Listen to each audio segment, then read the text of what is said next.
এ তুফান অদম্য অপ্রতিরোধ্য ঈদুল আজহায় তুফান উঠতে চলেছে।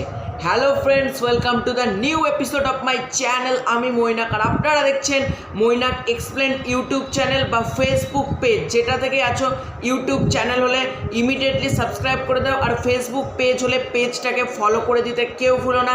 তো পুরো ভিডিওটা শেষ পর্যন্ত দেখতে থাকো।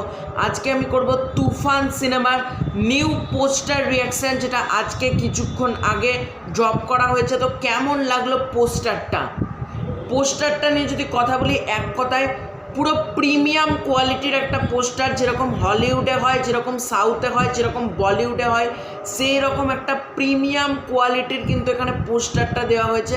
যে পোস্টারটার মধ্যে রনেস পুরো ভরপুর রয়েছে। পোস্টারটা কিন্তু কোথাও গিয়ে মনে হচ্ছে না এটা একটা কাইন্ড অফ একটা বাংলা সিনেমার পোস্টার। এই যেহেতু তুফান সিনেমার পোস্টারটা যদি এক ঝলক কাউকে দেখাও, সে কিন্তু বুঝতে পারবে না এটা একটা বাংলা সিনেমার পোস্টার।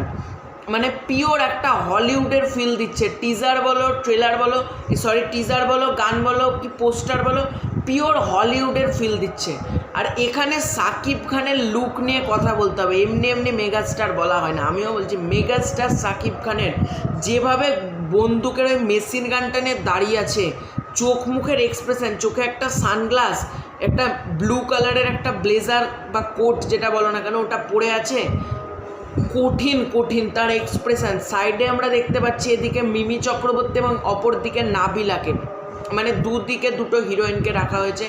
এখানে মিমি চক্রবর্তীর কিন্তু সেই একই রকম ড্রেস আপটা দেখতে পাচ্ছি। সুতরাং ড্রেস আপ কিন্তু তার যে চেঞ্জে প্রচুর ড্রেস থাকবে এমন না, তার কস্টিউমটা কিন্তু একটু মডার্ন এজের ফিল দিচ্ছে। আর নাবিলার যে ড্রেসটা আমরা দেখতে পাচ্ছি, ফার্স্ট টাইম আমরা মাসুমা রহমান নাবিলাকে আমরা ফার্স্ট টাইম তুফানের পোস্টারে দেখতে পেলাম।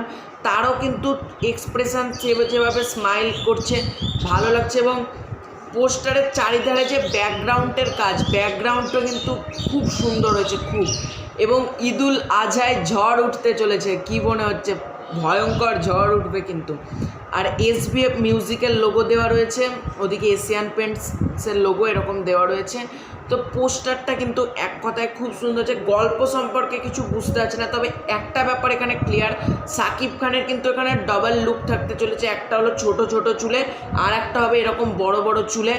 আমার কিন্তু বেসিক্যালি বড় চুলে কিন্তু সাকিব খানকে দারুণ লাগছে। বড় চুল, দাড়ি, মুখে একটা সিগারেট, আর সিগারেট টানবে আর ধোঁয়া ছাড়বে, মানে যেভাবে এন্ট্রিটা দরকার অ্যাকচুয়ালি সেই রকম প্রপার যদি এন্ট্রি থাকে না, হলে পুরো সিটি পড়বে, চেয়ার ভাঙচুর চলবে যদি ওরকমভাবে সাকিব খানের এন্ট্রিটা হয়। যে একটা সিগারেট টানতে টানতে আসবে, এরকম বড় চুল, যেরকম মির্জাতে অঙ্কুশদার মানে এন্ট্রি সিনটা করা হয়েছিল, সেই এলো একটা সিগারেট ধরালো, তাসের মানে তাস দিয়ে সিগারেটটা ধরলো, ওই টাইপের সামথিং যদি কিছুভাবে এন্ট্রি করানো হয় না সাকিব খানের, কিন্তু বেশ ভালো লাগবে।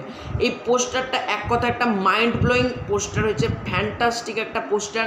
এই পোস্টারটা দেখার পর যারা ফিল্মটা নিয়ে মানে ক্রিটিসিজম করছিল, তারাও কোথাও গিয়ে এক্সাইটেড হয়ে পড়েছে যে এই ফিল্মটা কবে দেখব। ফিল্মটা দেখতেই হবে, হলে গিয়ে দেখতে হবে, OTTর জন্য বসে থাকলে হবে না। প্রত্যেকের মধ্যে কিন্তু এইটা চলে এসছে, এই তুফানের পোস্টারটা। তো তুফানের প্রত্যেক কটা পোস্টার বলো, টিজার বলো, গান বলো, আমার বেশ ভালো লেগেছে। একটাও আমার খারাপ লাগেনি এতদিন পর্যন্ত যা দেখলাম।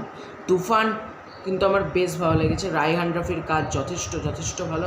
তো তোমাদের কেমন লেগেছে পোস্টারটা কমেন্ট করে জানাতে পারো। ভিডিওটা ভালো লাইক করো, শেয়ার করো, সাবস্ক্রাইব করে দিতে কেউ ভুলো না। ফেসবুক থেকে দেখলে ফলো করে দিও। তো বাই বাই।